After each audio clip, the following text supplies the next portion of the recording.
días, hermanos. Primeramente quiero agradecer a Dios por este tiempo que me da la oportunidad de poder predicar hoy día. En segundo lugar, quiero agradecer al Seminario Bautista de Lima la oportunidad que me da de estudiar, que me ha dado de estudiar este semestre, y en especial agradecer al pastor Pedro Mejía por sus enseñanzas.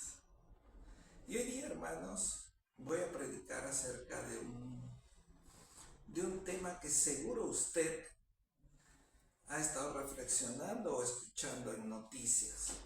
Como usted sabe, en el país de Venezuela, hace unas semanas ocurrió 2 terremotos que fueron devastadores, en especial a la capital venezolana, pero en especial a un estado que se llama La Guaira. No sé si usted ha podido ver, pero yo he tenido la oportunidad de ver cómo esa ciudad fue destruida por este terremoto. Y no sé si usted ha visto imágenes, pero se vio cómo este terremoto arrasó toda la ciudad. Va a haber edificios caídos, no hay calle donde usted pueda ver escombros. En los videos que se muestra se ve gente que está buscando a sus seres queridos caídos en este derrumbe, en esta desolación tremenda que las causas son diversas, pero lo que originó este desastre fue el terremoto. Y en ámbitos evangélicos, seculares también, dicen que este terremoto es consecuencia del juicio que Dios está ejerciendo sobre la nación venezolana y en especial sobre esta ciudad, La Guaira. A mí me llamó mucho la atención esa afirmación.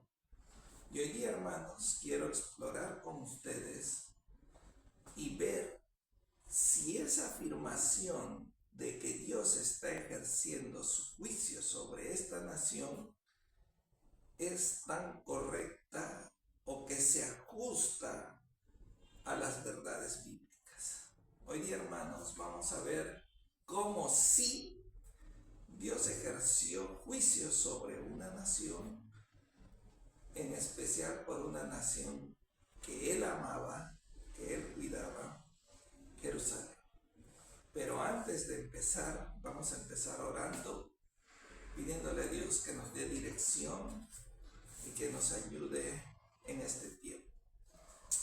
Amado Señor, te ruego, Señor, para que primeramente me des sabiduría, Señor, que me hagas instrumento tuyo para que muchas personas se alimenten de tu palabra, Señor, y en especial a las personas que lo oyen, Señor, sean momentos, Señor, de reflexión y de aprendizaje, Señor. Bendice este tiempo, Padre, bendice a las personas que lo van a oír y que sea el instrumento, Señor, que tú usas para cambiar sus vidas y llamar al arrepentimiento.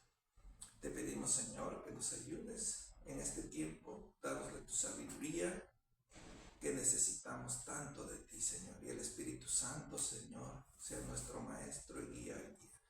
En el nombre de Cristo Jesús te pido estos favores. Amén. El título de mi sermón hoy día, hermanos, es Anatomía de la destrucción de una nación.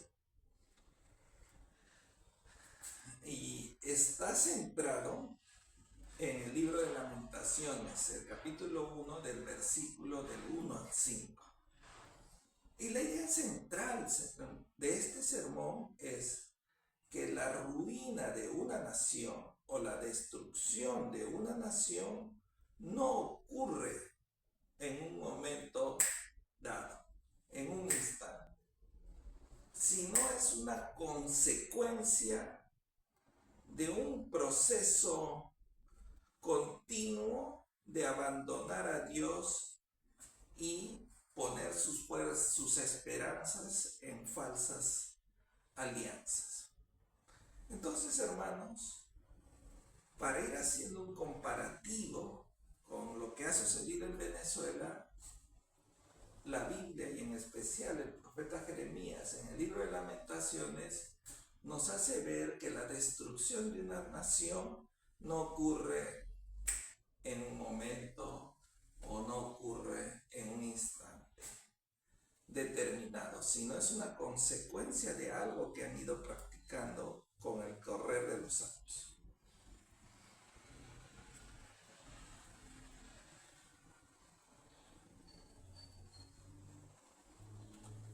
Para tener un poco de contexto de dónde se está centrando la Biblia o este pasaje bíblico, en qué época se está centrando, nos centramos en el año 586 antes de Jesucristo.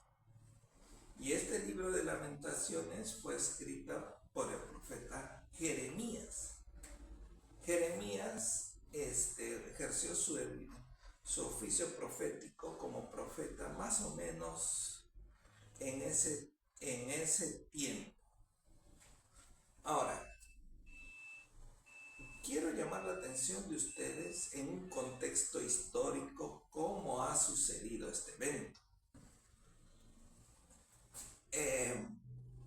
Jerusalén, en especial Judea, Israel, está centrado en el Asia, pero está centrado entre dos, en esa época estaba centrado entre dos superpotencias de la época. En la parte sur tenemos a Egipto y en la parte norte, en ese tiempo, tenemos a los babilonios, 586 a.C. Había un problema en ese tiempo, que por cuestiones geopolíticas y cuestiones comerciales, recordemos, hermanos, que Jerusalén, Israel, es una ciudad clave, está en el centro de estas dos grandes superpotencias, pero no solamente está en el centro, sino que por ahí pasan las rutas comerciales. Primera ruta comercial, tenemos la ruta de la seda que viene del Asia, en particular de la India, de la China. Tenemos toda una ruta comercial que se dirige hacia el Mediterráneo para poder intercambiar comercialmente con Europa. Entonces vemos que habían caravanas que venían de esas regiones y vemos en la Biblia que tenemos un pasaje muy conocido, la caravana que se llevó a José a Egipto, ¿no? Entonces, y otra ruta comercial era entre el mismo Egipto y en ese tiempo era el imperio asirio, que fue derrotado por los babilonios años antes. Entonces, al levantarse Babilonia, y en especial con Nabucodonosor II, y derrotar a los asirios, someter a los asirios hizo que el faraón Necao II de Egipto vaya en ayuda de los asirios para poder derrotar a los babilónicos. Indefectiblemente tenía que ir de sur a norte y en el medio estaba Jerusalén. Este es el contexto geopolítico que dominó en ese tiempo. Entonces, el faraón Necao II con su ejército cruza las fronteras de Jerusalén. ¿Quién gobernaba en ese tiempo? Era el rey Josías. Josías, al enterarse que Necao II iba a pasar por su país, decide hacer la guerra a Necao II. Pero Necao II le dice que él no va por Jerusalén, que no va por Israel, sino él va por Babilonia. Pero Josías no le cree y va y embosca en una batalla a Necao II.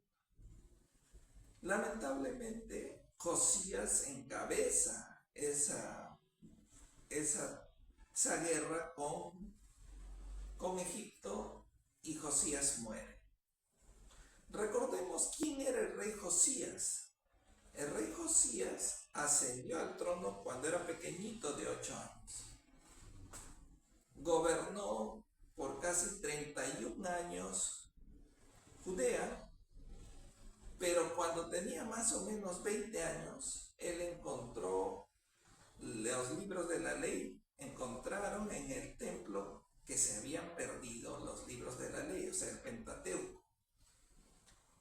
Y Josías lo recibió con agrado e impulsó una reforma religiosa en Judea.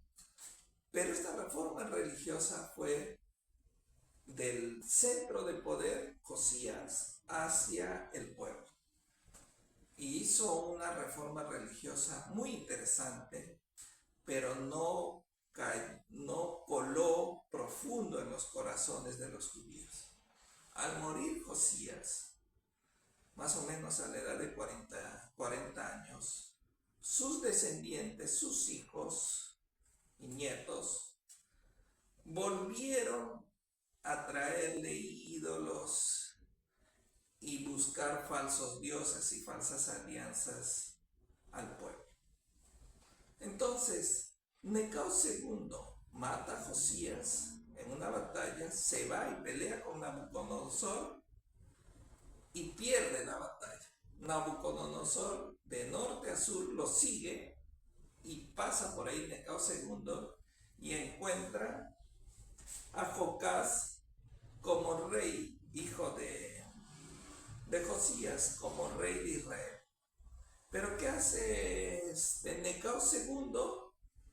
Lo despoja de su reinado, lo toma prisionero y se lo lleva a Egipto, cautivo, y deja a un rey títere que se llama Joaquín y la hace dependiente ya de Egipto a Judea. Posteriormente, Nabucodonosor II, como ya había derrotado en una batalla a los egipcios, va a ir en búsqueda de los egipcios. Y ahí es donde Nabucodonosor II tiene que pasar por Judea para derrotar a los egipcios. Ahora, los egipcios lo que hicieron es hacer alianzas con Judea para detener a Nabucodonosor II en su intento de ir a Egipto.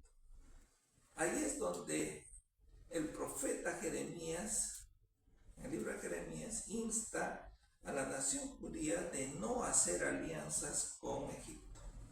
Bueno, los judíos hacen alianzas con Egipto, vienen los neobabilónicos y comienza la destrucción de Judea. En ese contexto histórico nos vamos a centrar hoy día y vamos a leer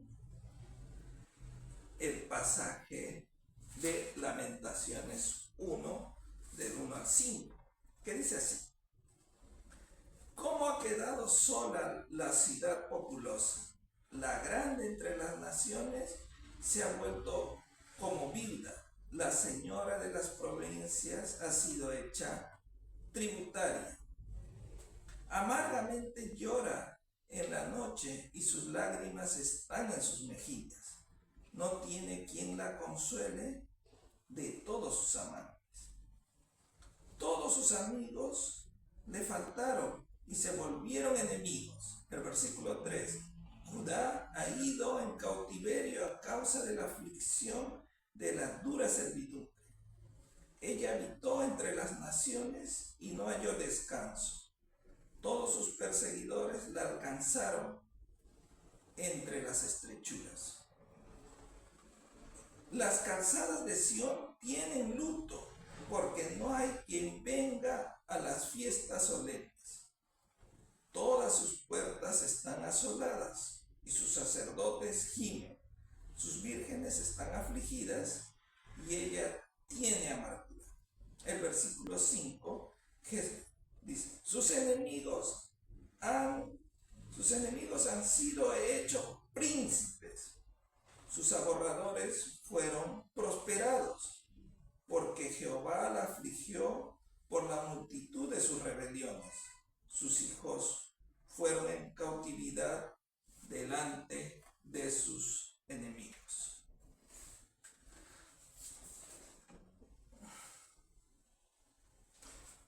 El título del sermón, hermanos, es Anatomía de una ciudad destruida. Y estamos usando algo referente a la anatomía, es el estudio del cuerpo humano. Vamos a hacer hoy día una autopsia, si llamemos, un estudio profundo de cómo y por qué fue destruida Jerusalén. Entonces veremos, hermanos, como primer punto, la destrucción física y estructural de Jerusalén, que se encuentra en el versículo 1, que es el cuerpo. Como segundo punto, la destrucción social y humanitaria, o sea, el sufrimiento que pasó Jerusalén en esta destrucción, que está entre los versículos 2 y 3, que representa a manera de anatomía los órganos. Tercer punto, la destrucción política e institucional de Jerusalén, que está en el versículo 4, que es el sistema, como comparando con el sistema nervioso del cuerpo. Y como punto 4, la destrucción que dejó de latir el corazón de Judea, que es la muerte como causa de hacer la autopsia, ¿no? Que está en el versículo 5. Entonces, veamos el versículo 1. En primer lugar, la destrucción física y estructural, que es el cuerpo, que es en sí la pérdida de la identidad y el aislamiento social. En el versículo 1 nos dice: ¿cómo ha quedado sola la ciudad populosa? La grande entre las naciones se ha vuelto como viuda, y la señora de provincias ha sido hecha tributaria. Lamentaciones, Jeremías empieza con la palabra ¿cómo ha quedado? No es una pregunta que él se está haciendo para poder responder, sino él está manifestando un cómo de dolor, un cómo de asombro, un cómo de aflicción. Recordemos que Jeremías está escribiendo este libro sobre las cenizas, sobre la desolación, sobre la destrucción de Jerusalén. No que se la hayan contado, no, él está parado sobre las calles de Jerusalén destruida y él está documentándonos lo que está mirando. Entonces, vamos a ver bajo los ojos de Jeremías cómo quedó y cuál es el diagnóstico que él hace del por qué fue destruida la ciudad santa.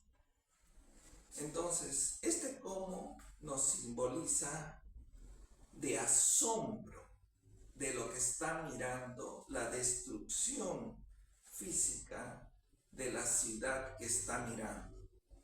Entonces, ¿cómo ha quedado sola la ciudad populosa? Recordemos que Jerusalén era una ciudad llena de vida. De todas las provincias iban varias veces al año a Jerusalén. Era una ciudad donde se encontraba el templo, que era el centro neurálgico de la vida espiritual, política, gubernamental, jurídica de la nación judía. Entonces las personas acudían y era una ciudad llena de vida donde abundaba el comercio. Y dice, en el lenguaje de Jeremías, dice, se ha quedado sola, o sea, se ha quedado deshabitada sin que nadie habite en esa ciudad. Y también continúa diciendo, la grande entre las naciones se ha vuelto como Bilda. Vuelve a afirmar que Jerusalén era una grande entre las naciones. Recordemos que Jerusalén era considerada la ciudad más hermosa del Asia. Y también era considerada la ciudad más rica del Asia. Entonces la pregunta es, Israel, Judea, eran militarmente poderosos para cuidar una ciudad hermosa y rica. Indefectiblemente que no. Sino esta ciudad, esta nación, vivió entre estas grandes superpotencias y pudo florecer gracias al cuidado continuo que Dios hizo sobre esta nación. No se cimentó su prosperidad y su riqueza y su influencia en asuntos propios como nación, en su poderío bélico, económico, financiero, o todo lo que implica ser una nación poderosa, sino no fue destruida antes por los cuidados que Dios hacía sobre ella y él peleaba sus batallas. Nos afirma que era grande y era hermosa, y es verdad, pero dice, se ha vuelto como Bilda.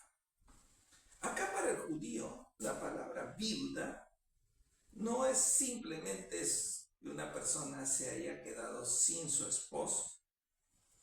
En el contexto cultural Bilda significa máxima vulnerabilidad de una mujer, tristeza y desolación. ¿Por qué? Porque una viuda era extremadamente vulnerable. No tenía protector, no tenía un proveedor económico, no tenía representación legal una viuda, no tenía una seguridad social y en muchos casos perdía sus bienes, sus tierras, que lo llamaban los judíos sus heredades. Esta era la nueva condición de Jerusalén. Era grande, brillaba con luz propia. Ahora es comparado con una viuda, una persona de máxima vulnerabilidad.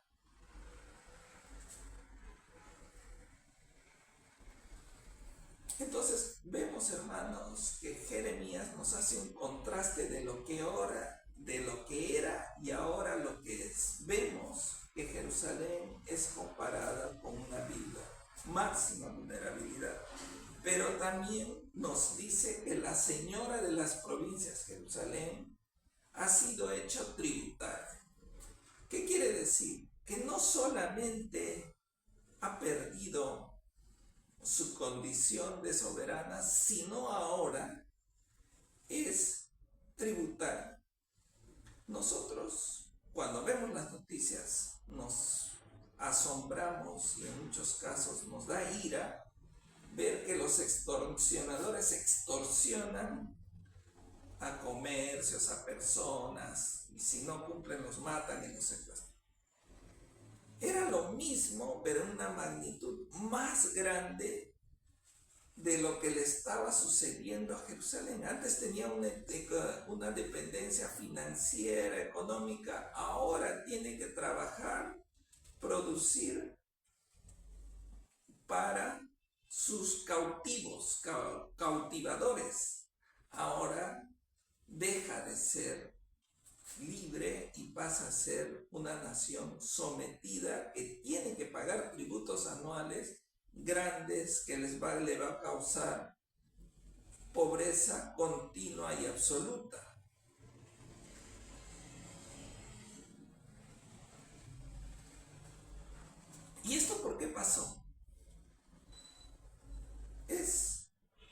como que usted tiene un árbol, o ve usted un árbol en el campo y lo ve floreciente, hermoso y da fruto en el tiempo que debe dar. Pero ¿qué pasa cuando este árbol deja de recibir agua o recibe muy poca agua ocasionalmente? Poco a poco usted ve que se comienzan a marchitar las hojas, se comienzan a marchitar el tronco, pero la planta sigue tratando de sobrevivir y viendo. Pero si deja de fluir el agua, usted verá que poco a poco se seca, y cuando pasan los años cae el árbol muerto y tirado en el campo. De esta misma forma, Jeremías nos está contando de que cayó esta ciudad, pero de que ya había estado muerta, hablando espiritualmente previamente. En el punto 2, que son los versículos de 2 al 3, vemos que Jeremías nos da la visión de que la destrucción no solamente fue física, sino también fue social y humanitaria, comparando con un cuerpo la destrucción de los órganos. Dice: amargamente llora en la noche, y sus lágrimas están en sus mejillas. No tiene quien la consuele de sus amantes. Todos sus amigos le faltaron y se volvieron en sus enemigos. No tiene quien la consuele de sus amantes. ¿Por qué Jeremías hace esta afirmación? ¿A qué se refiere con amantes Jeremías? ¿Quiénes son? ¿Por qué Dios lo acusa a Jerusalén de tener amantes?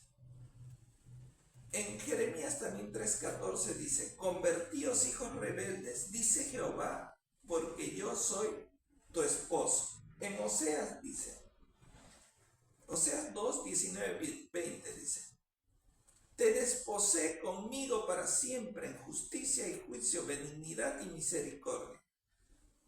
Lo que está afirmando las Escrituras siempre, hermanos, Dios se presentó como el esposo de su nación santa y separada, Israel. Él era el esposo, el protector, el que daba cuidado a esta nación, y bajo su sombra florecía y se hacía rica y próspera la nación.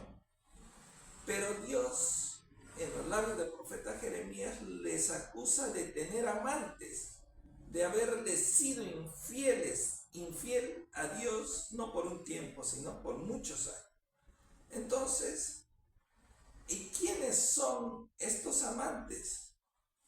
Estos amantes son los dioses falsos que adquirieron los judíos, a tal punto que esos dioses falsos fueron erigidos, sus estatuas, dentro del templo del Dios Santísimo, y pusieron sus altares en lugares elevados.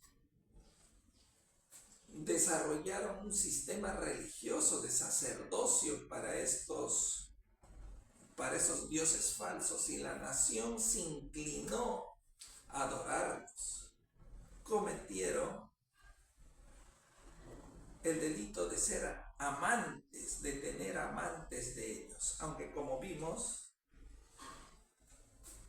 que por un tiempo hubo una reforma religiosa, pero no caló. El corazón de estos pobladores judíos ya estaba corrompido con la idolatría, y por eso que Dios le dice: buscaste tú amantes.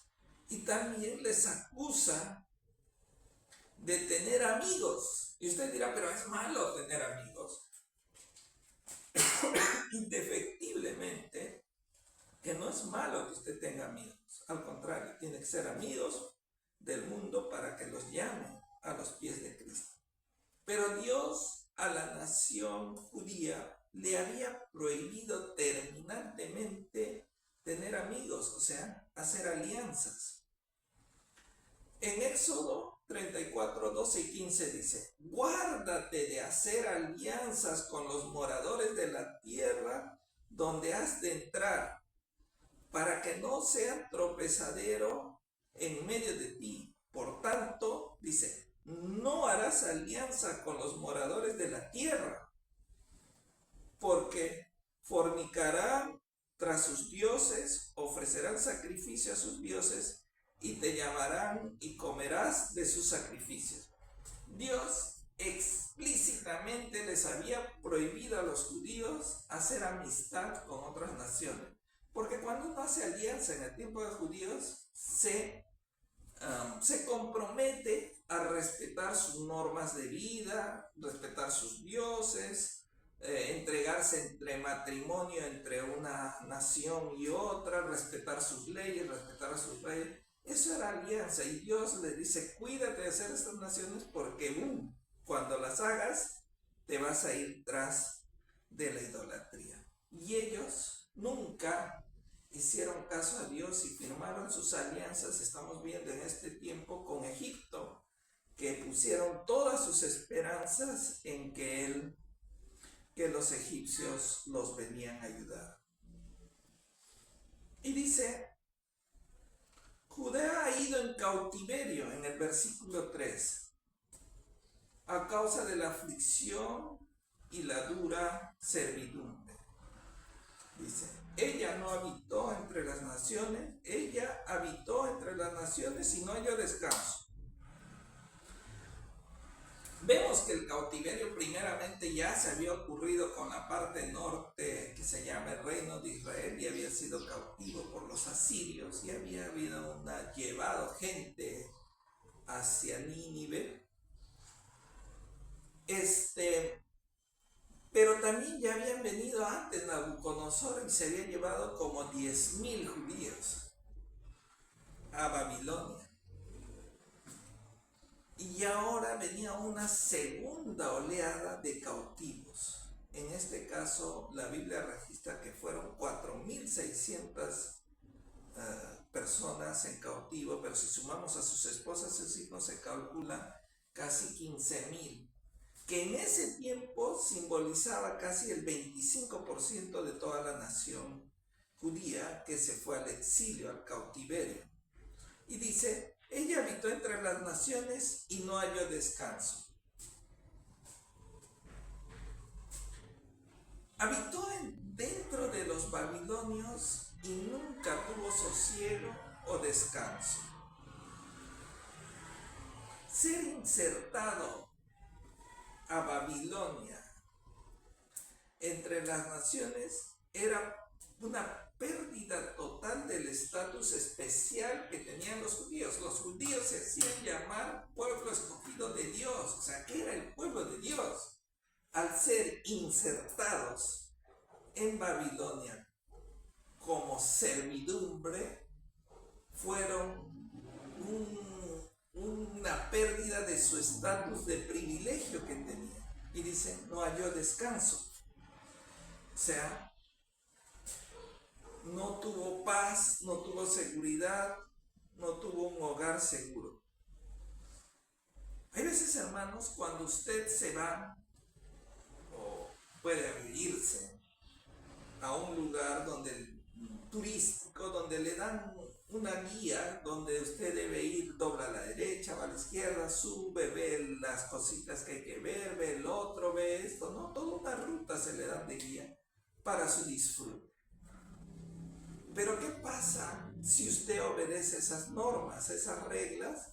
Va a poder disfrutar de su paseo y va a ser muy gratificante poder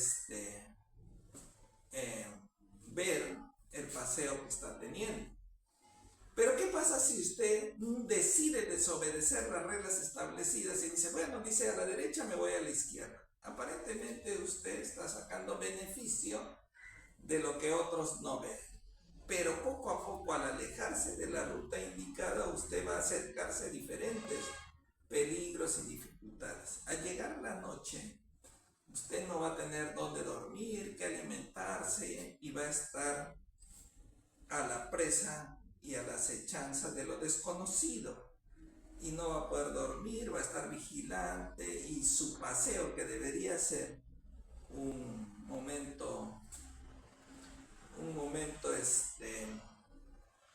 alegre, se convierte está en ese lugar y usted está vigilante, está nervioso, está desolado. Así igual se sentía Israel en ese lugar, no hallaba descanso.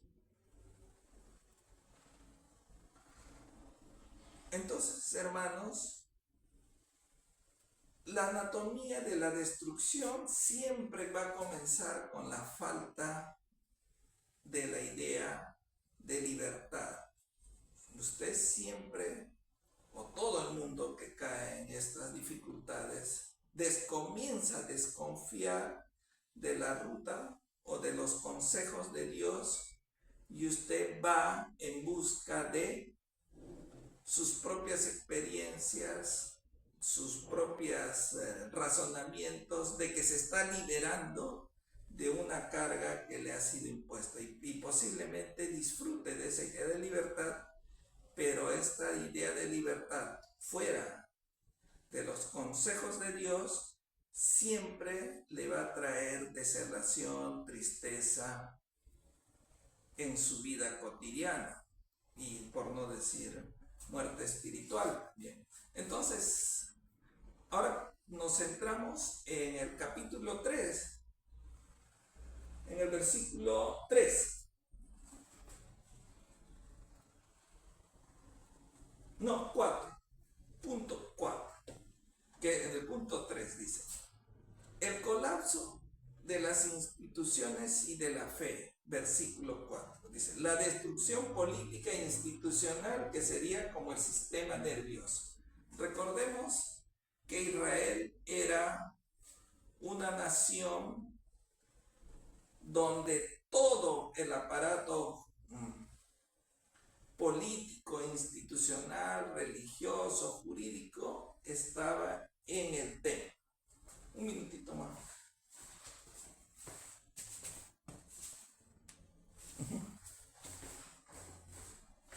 Ok. Que es como el sistema nervioso. Dice: las calzadas de Sión tienen luto, porque no hay quien venga a las fiestas solemnes. Todas las puertas están asoladas, sus sacerdotes gimen, sus vírgenes están afligidas, y ella tiene amargura. 3 veces al año, hermanos, en Pascua, Pentecostés y la fiesta de los tabernáculos, las carreteras que llevaban a Jerusalén estaban inundadas de personas, a tal punto que ya no había albergue dentro de la ciudad, y las personas acampaban en carpas fuera de la ciudad para participar de estas ceremonias religiosas o festividades que tenían como nación judía.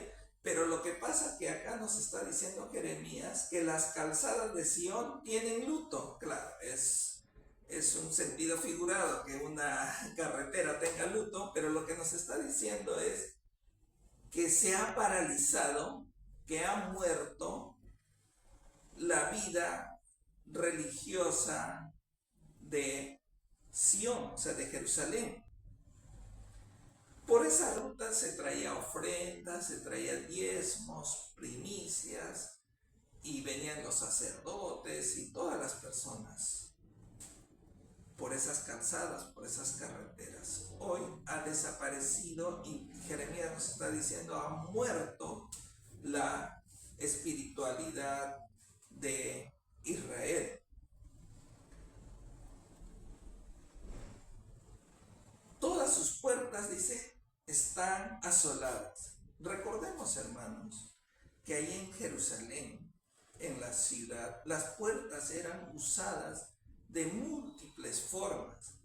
en las puertas se reunían los jueces, los que iban a impartir justicia. En la puerta ustedes se reunían para hacer un negocio, un intercambio comercial. Y toda la actividad fuera del marco sacerdotal se realizaban en las puertas de la ciudad. Y tenemos un caso que llamo a su recuerdo, dice, en Juan 5, de 2 a 9 dice, y ahí en Jerusalén, cerca de la puerta de las ovejas, había una puerta que se llamaba las ovejas, en el estanque llamado de Betesda, el cual tiene 5 pórticos. En estos yacía una multitud de enfermos, ciegos y cojos y paralíticos que esperaban el movimiento de las aguas. Entonces, quiere decir, hermanos, que estas puertas eran vivas, que gente esperaba en una de ellas, en este caso de las ovejas, espera que se muevan las aguas. ¿Para qué? Para que alcancen sanación. Y vemos que nuestro Señor Jesucristo predicaba en estas puertas también. Entonces, cuando nos dicen que todas sus puertas están asoladas, nos está diciendo Jeremías que ha terminado todo tipo de actividad espiritual, financiera que ocurría en esos lugares, que ha muerto, que ha decaído, que ya no existe esa actividad, que están muertas. Y nos da una referencia más intensa para poder entender lo que pasaba en la vida espiritual, los nervios, que nos dicen los sacerdotes gimen. Esto es una referencia cruda de lo que estaba pasando en ese momento, que los sacerdotes gimen. Los sacerdotes estaban llamados como lo hacen un sacerdote en este tiempo, a llevar la palabra del Señor, a hacer los actos litúrgicos, pero si era judío, en especial hacer los sacrificios y las ofrendas que se desarrollaban en el templo. Eran las personas del corte espiritual que ejercían el sacerdocio, la espiritualidad dentro de Jerusalén y en especial del templo de Jerusalén. Pero ahora estos ya no cantan, ya no hacen sacrificios, ya no hacen ofrendas, sino gimen. ¿Qué quiere decir? Que el sistema de reconciliación con Dios ha sido físicamente destruido. Quiere decir que los judíos ya no tendrán un modo que Dios ha establecido para poder reconciliarse con ellos. Recuerden ustedes que si había un pecado, una primicia, algo que quería dar a Dios, usted tenía que llevar, en este caso un animalito, de llevar cereales para cumplir con la ley establecida. Y eso lo daba en el templo, y de esa manera usted se reconciliaba con Dios. Ahora los sacerdotes gimen porque el templo ha sido destruido, los altares han sido derribados y ya no existe una forma de cómo reconciliar al pueblo con Dios. Se ha perdido, ha desaparecido. Y ese es el motivo de que ellos están gimiendo. ¿Por qué? Porque ha sido destruido el sistema de reconciliación entre Dios y los hombres. Y los sacerdotes han perdido su oficio. Hoy en día no existe el templo, entonces los judíos no tienen cómo pagar sus pecados, por decirlo así. Son personas que van a crear toda una teología cómo actúan en este tiempo sin templo. Sus vírgenes están afligidas. En las fiestas de Israel, las jóvenes, o los jóvenes también, eran los que ponían la alegría, la festividad en la ciudad y en las fiestas. Pero dice, sus vírgenes están afligidas, y la aflicción es una herida profunda del alma. Y esta aflicción no solo tiene algo que ver con que están tristes, sino que cuando una ciudad cae, entra el ejército el ejército dominante, el que gana, y comienza el saqueo y la brutalidad que se ejerce sobre la nación caída y en especial sobre las mujeres y las jóvenes. No es raro, no solamente aquí, sino en todos los ejemplos que han pasado, las mujeres y en especial las vírgenes son violadas. Entonces, al caer los muros de Jerusalén y entrar los babilonios, fueron violadas las mujeres de Israel y con ellas destruida el futuro de la nación. Por eso que dice, ellas tienen amargura. Y amargura viene de vocablo hebreo mará, que denota un dolor hasta los huesos, un sufrimiento que no se puede digerir. O sea, la tristeza era tan profunda, que no se puede expresar con palabras. Dice dolor hasta los huesos. Entonces, la nación no solo había perdido su templo, no solo había perdido sus altares de reconciliarse con Dios, sino que también nos está diciendo Jeremías, perdió su futuro porque sus vírgenes gimen en amargura, lloran en amargura. Entonces, no hay futuro. Es una nación que no solamente ha sido destruida, sino ha sido arrasada. Ahora veamos la desolación moral y la causa del juicio. En el capítulo 5, en el versículo 5 dice, Jesús dice, sus enemigos han sido hechos príncipes, sus aborrecedores fueron prosperados, porque Jehová la afligió por la multitud de sus rebeliones. Sus hijos fueron llevados cautivos delante del enemigo. Sus enemigos han sido hechos príncipes. Quiere decir, todos los que odiaban, por eso son enemigos, odiaban a Israel, a Judea, se han vuelto príncipes. Y príncipes denota, la palabra es roch, que denota autoridad, supremacía y liderazgo. Y vemos también en las escrituras que Israel había sido designado por Dios para ser cabeza y no cola, está en los Deuteronomios. Entonces, la ausencia a la obediencia de Dios ha invertido. Ahora son cola y no son cabeza. ¿Por qué? Porque sus enemigos, que son estos príncipes, tienen autoridad sobre ellos.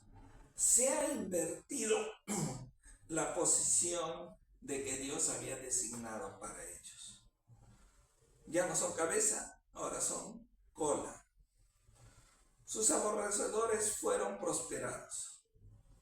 Nabucodonosor II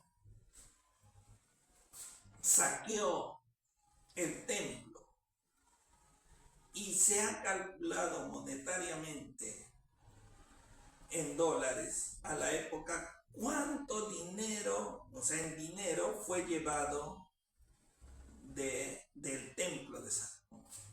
El templo había sido construido por Salomón. Recordemos que Salomón, y en la Biblia, hermanos, dicen que el templo tenía pisos de oro, paredes de oro, de madera de cedro de Líbano, y nos hace toda una descripción de los utensilios que eran de oro, y aparte había piedras preciosas, bronce y todo eso. La riqueza que había acumulado el templo en casi más de 400 años de existencia era invalorable en este tiempo y era algo apetecible por todos los enemigos de poder invadirle y robarse todas esas riquezas. En el dólares actuales, money, los estudiosos calculan que se llevaron aproximadamente 100,000 millones de dólares. que equivale a todas las reservas que tiene el Perú, que ha podido acumular hasta la fecha. El Perú han dicho hace unos meses que ha llegado al récord de 100.000 millones de dólares y todos los peruanos dicen, ¡hey, somos ricos! Bueno, esa cantidad de dinero solamente estaba acumulada y fue llevada por Nabucodonosor, robada por Nabucodonosor II del templo, sin contar las fortunas que había entre la clase elitista de Jerusalén, que recordemos que ahí vivían las personas opulentas y ricas de la nación. Entonces no se ha podido cuantificar eso, pero me imagino que fue enormes cantidades de dinero. Por eso dice, sus aborrecedores fueron prosperados, fueron ricos, fueron hechos ricos a causa de la destrucción de Jerusalén. Pero ahí está el meollo, en ese versículo, y dice, ¿por qué esto pasó? ¿Quién es el que ordenó esto? Y no fue las órdenes de Nabucodonosor o Nabudonazar, que es el capitán que desmandó, que incendió toda la ciudad, y en la que Jeremías nos está poniendo ahorita el reflejo y la radiografía, sino el que afligió esta ciudad se declara que es el mismo esposo, que es Jehová, dice, porque Jehová la afligió. Esta frase es una frase que divide las aguas de este versículo. El profeta no culpa a la mala suerte o a la superioridad del ejército babilonio o a las estrategias de Nabucodonosor II. El causante directo de esta aflicción es Dios mismo, y lo declara su profeta en este versículo. Nabucodonosor fue solo el medio, el instrumento físico para destruir hasta los cimientos esta ciudad, y lo declara que la brutalidad ejercida por Nabucodonosor en la ciudad fue disposición de Jehová. Cuando la ciudad, hermanos, fue rodeada por Nabucodonosor durante 2 años, Jeremías nos dice, 2 años y un poco más, no entró comida, no entró agua, no entró alimentos, y todos los moradores consumieron todos sus alimentos que tenían. Después de haberse terminado los alimentos, dice Jeremías, que se comieron las hojas de las plantas. Al terminarse las hojas de plantas, se comieron las ramas de las plantas. Al terminarse eso, se comieron las suelas de sus zapatos que eran de cuero. Después, ¿qué pasó? Al morir alguien, se lo comían al muerto. Y practicaron el canibalismo, y Nabucodonosor, con esta brutalidad, él quería que murieran todos de inanición, pero aparte también destruía el templo por un lado para que cayeran. El templo no, las murallas para que cayeran. Entonces, vemos que fue una asolación brutal, a tal punto, como les digo, que se comían a sus propios hijos. Y cuando nos cuenta a los ojos de Jeremías y nos da esta descripción panorámica, dice que las personas ya no había espacio entre sus huesos, y todas las carnes de su cuerpo habían sido, la flacura era indescriptible, había una inanición terrible. El rico, el bien vestido, ya ni estaba quemado, eran unas personas así como usted ve en las calles, indigentes y le dan miedo, pero eran multiplicados por Dios. La brutalidad que había ejercido Nabucodonosor sobre la ciudad fue indescriptible. Pero en el versículo 5 nos dice, Jehová la afligió. ¿Pero por qué hizo? También dice, por la multitud de sus rebeliones. En hebreo, la palabra rebelión es pesha, que significa, no significa un error accidental o una mala decisión que haya tomado, sino significa una rebelión deliberada, planificada y hecha en un lapso de tiempo grande. Por la multitud, el Señor había enviado profetas como Jeremías, Isaías y Miqueas para decirles que se vuelvan a Dios, que dejen de oprimir al pueblo, que hagan justicia, que abandonen a sus ídolos. Pero nunca hicieron caso. Y esta multitud de sus rebeliones, multiplicada en 100, 200, 300, 400 años, el Señor continuamente les mandó mensajes para que se volvieran a Él, y ellos rechazaron. Y esta fue la causa por la que el Señor usó a Nabucodonosor II para traerle la aflicción.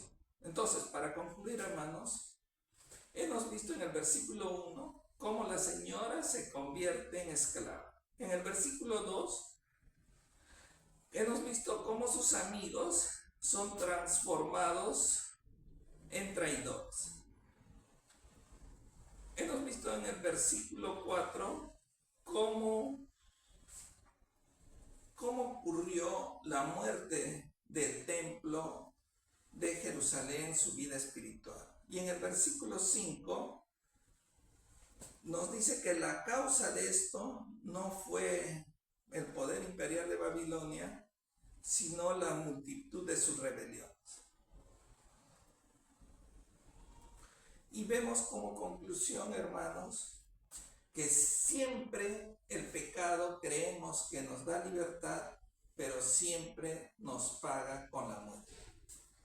Pero en contraste a esto, a este panorama desalentador, trágico, de la destrucción de toda una nación, después va a ser reconstruida así por la misericordia de Dios, y llevados al cautiverio a los pecadores que no quisieron arrepentirse. Entonces vemos en contraste de esto que siglos después otro hombre también fue torturado por sus enemigos y dejado solo por sus amigos, que también fue despreciado y humillado, que lloró por Jerusalén, que también soportó el juicio de Dios y dio su vida para salvar a la gente. Israel, sin embargo, a diferencia de Jerusalén, Cristo, que Jerusalén fue castigada por sus propios pecados, y con justa razón, bajo la declaración del profeta, Cristo no sufrió por sus propios pecados, sino por nuestros pecados. Por eso, hoy escucha la voz de Dios. No endurezcas tu corazón. Si hay pecado, arrepiéntete. Si hoy día el Señor te ha llamado a que tú puedas auscultarte como médico, ¿de dónde están tus caminos? Si tu confianza se ha apartado de Dios, tu adoración cada vez es más fría y has perdido el rumbo de tu espiritualidad, el Señor te llama al arrepentimiento, como les llamó al arrepentimiento a Jerusalén, que se vuelvan sus caminos a Dios. De igual forma, el Dios que castigó, que asoló a Jerusalén, es el mismo Dios que hoy te llama al arrepentimiento. No te vayas hoy día con el mensaje de Jeremías, que solo nos contó, en su miopía de Jeremías, nos contó cómo fue arrasada y destruida una ciudad. Sino vete con que Dios te da un llamado, una oportunidad a que vuelvas a sus caminos, porque el mismo Dios que destruyó Jerusalén, ese mismo Dios es el que te llama a que te vuelvas y te arrepientas de lo malo que estás haciendo y vuélvete a los caminos del Señor.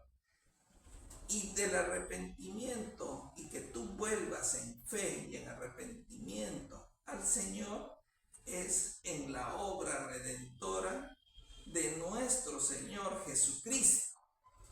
Dios nos manda a tener fe en Él, y nuestro arrepentimiento también es dado por Él.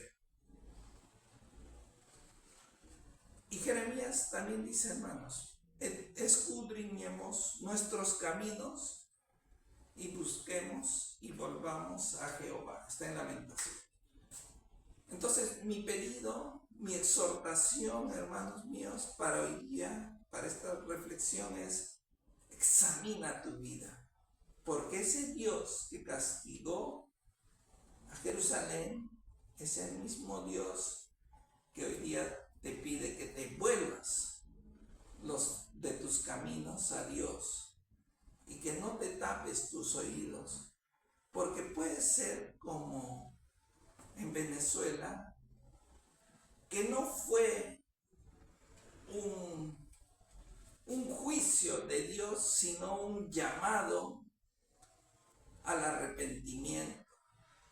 ¿Por qué no fue un juicio de Dios en estos terremotos? Porque murieron unos cuantos. Vemos en esta ciudad que cuando cayó la ciudad, Sedequías era el rey, y Sedequías el rey fue llevado cautivo y fue apresado y llevado a Babilonia, donde mataron a sus hijos y le quitaron los ojos para que fuera lo último que viera Sedequías como rey, el último rey de Judá. No sucedió en Venezuela. Siguen los ladrones robando, y no podemos atribuir que fue un juicio de Dios, sino una llamada de advertencia para nosotros, que Dios nos está llamando al arrepentimiento. Oremos. Gracias, Señor, por este tiempo. Gracias porque tú nos has hablado, Señor, y lo poco que hemos aprendido, Señor, lo tengamos en práctica.